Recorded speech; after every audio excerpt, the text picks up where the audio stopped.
Okay, so I'm going to continue talking about Chapter 3, talking about atoms and what makes up atoms and how the protons, neutrons, and electrons define and how they work together to give atoms certain properties. So I'm going to go back to something we talked about in Chapter 1, which is the idea of elements. So remember I said elements are the different types of fundamental matter.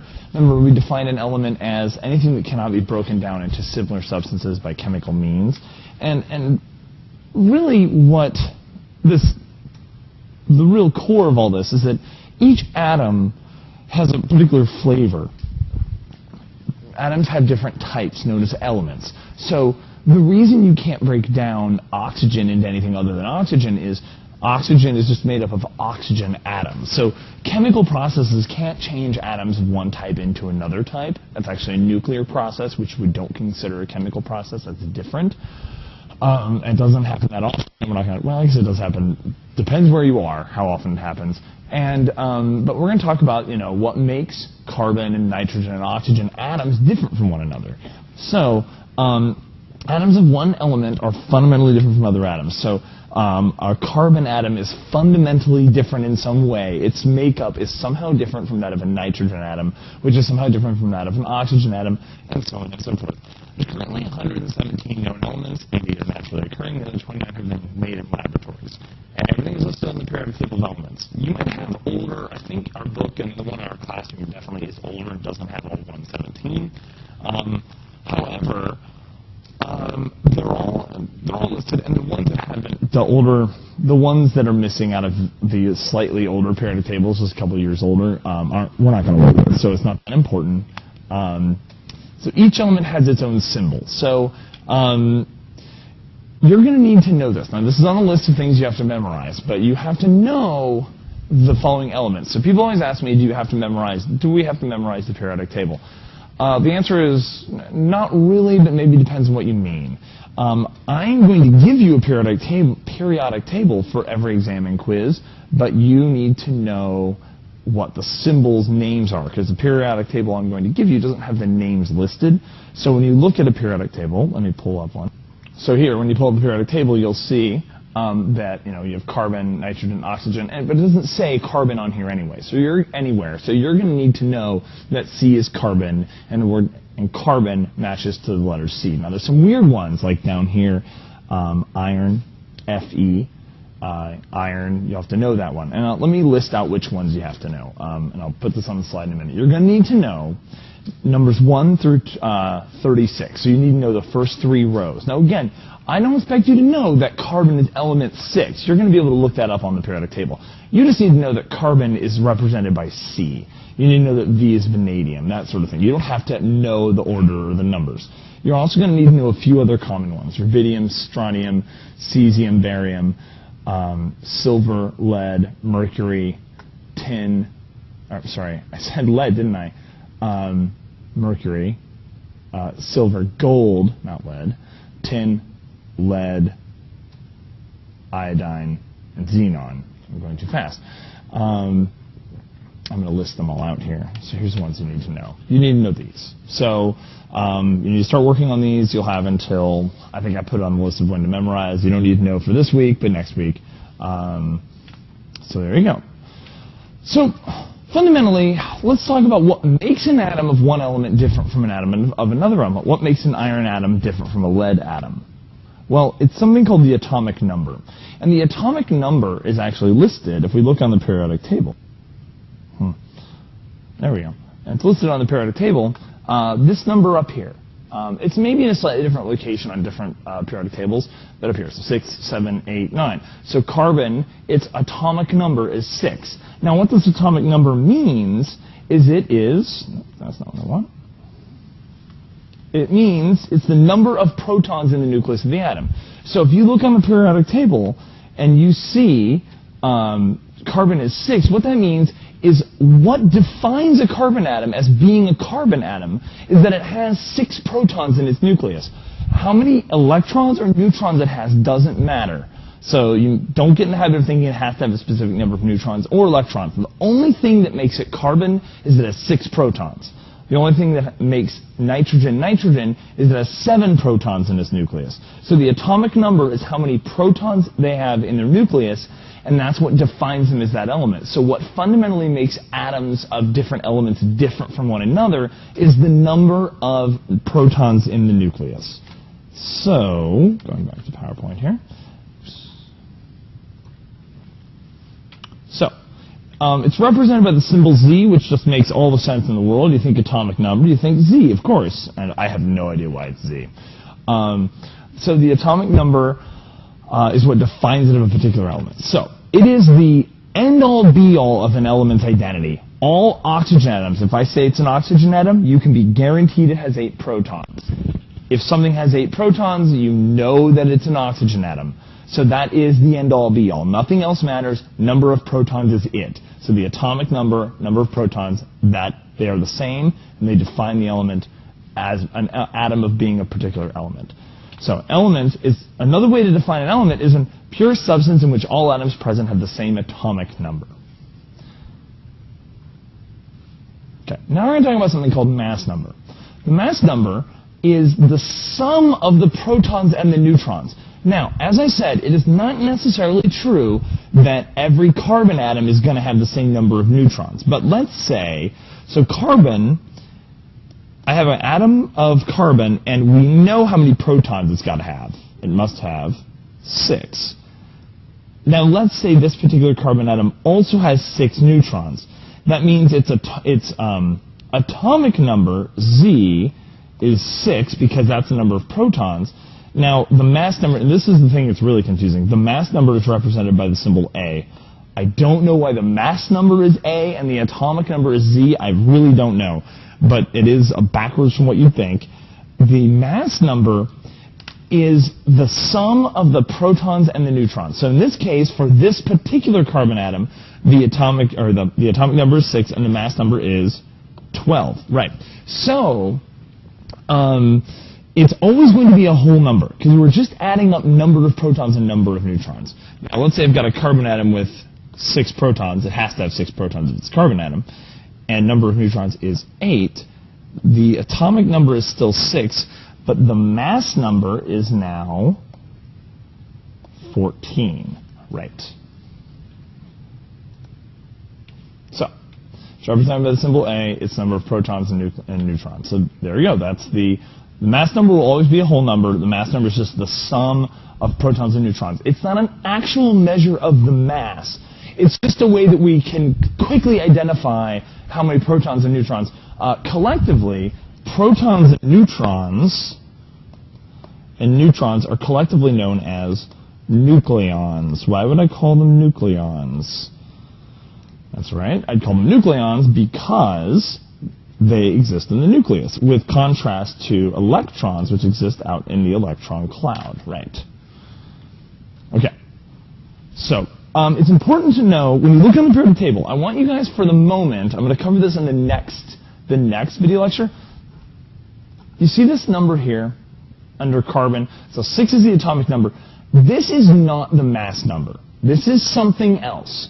You know it's not the mass number because that's not a whole number, right? Mass numbers have to be whole numbers. So for the moment, while you're trying to figure out atomic numbers and mass numbers, ignore these numbers. I will talk about what they are very shortly, but I want to tell you they're not mass numbers, okay? Okay, so there's a notation that we use in shorthand to represent atoms. This shorthand notation, as I said, Z is the atomic number, A is the mass number. And in this notation, I'm going to show you the generic form. X is just the symbol, so it's going to be the letter representing the element. So for an individual atom, is this notation. So X is the symbol, A is the mass number, Z is the atomic number. So going back to our 2 examples, I had carbon, one with, they both have to have 6 protons, right? So carbon, proton, 6. And then neutrons, this one has 6, this neutron has, this carbon atom has 8, right? So that means that the atomic number for both of them is going to be 6, right? But remember up here, mass number A is going to be 12, and mass number here is going to be 14. So the way to represent this first one would be represented as carbon. Put a 6 down here for the atomic number. This tells me how many protons I have, right? And then 12 is the mass number. And then I see carbon, 6, and 14. This is the mass number. These two pieces of information can tell me how many protons and neutrons I have, right?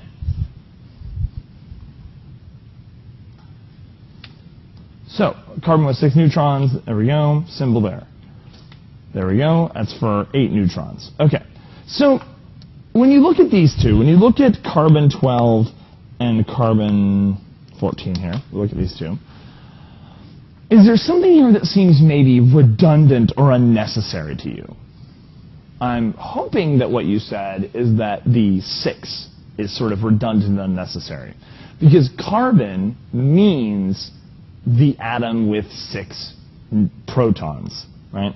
So the atomic number, it's written sometimes, but sometimes it's just straight up omitted, right? Sometimes it's not necessary. So you might see symbols like this. We just have carbon with the 14 there, carbon with just the 12, indicating that, you know, this is carbon with mass number 14. So again, you can work backwards. You can say, okay, well, carbon has to have 6 protons. This is the number of nucleons. If I take 14 minus 6, I have 8 neutrons. Must have 8 neutrons. This one, 12, carbon must have 6 protons. So 12 minus 6 is 6. 6 neutrons, right? So this gives rise to another way to represent them. Carbon 12 and carbon 14, because all we're saying here, this is the mass number. So if you see iodine 126, right? Actually, I'm going to change this to iodine 131, mostly because this is the one that was in the news a while back after the earthquake in Japan. This is the iodine isotope that everyone was worried about. So you see iodine 131, you've probably heard this in the news, iodine 131, maybe not. But what this means, this 131, this is referring to the mass number only. So if we look on the periodic table, we can see that iodine,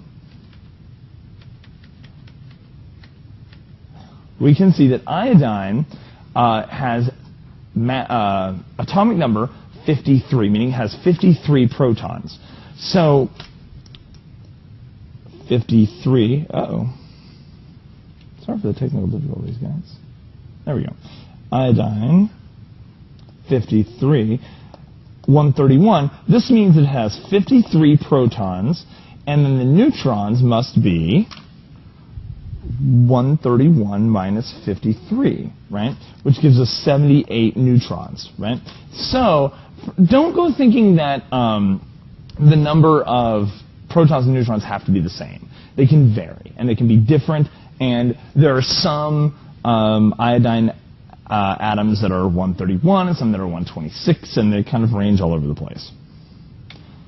Okay, I want you to determine, so we're going to do a little practice here, and then I'm going to end this video. So I want you to determine the number of protons, neutrons, and electrons in each of the following neutral atoms. So I briefly mentioned the idea of electrons, but I want you to see if you can remember it or figure it out, and then I'll discuss it. So pause and then figure these out. Okay, so this first one, this is sulfur, right? And sulfur it's given to us right here. The number of protons is easy to figure out. Protons must be 16. Electrons is actually equally easy to figure out. Because I said that the atom is neutral, right? The atom is neutral, has no charge, then the number of protons and the number of electrons must be the same. So it must have 16 electrons. And that's actually going to be the same with all of these, because they're all neutral. The number of neutrons, we actually have to do a little bit of math to figure out. We have to take 34, the mass number, minus 16.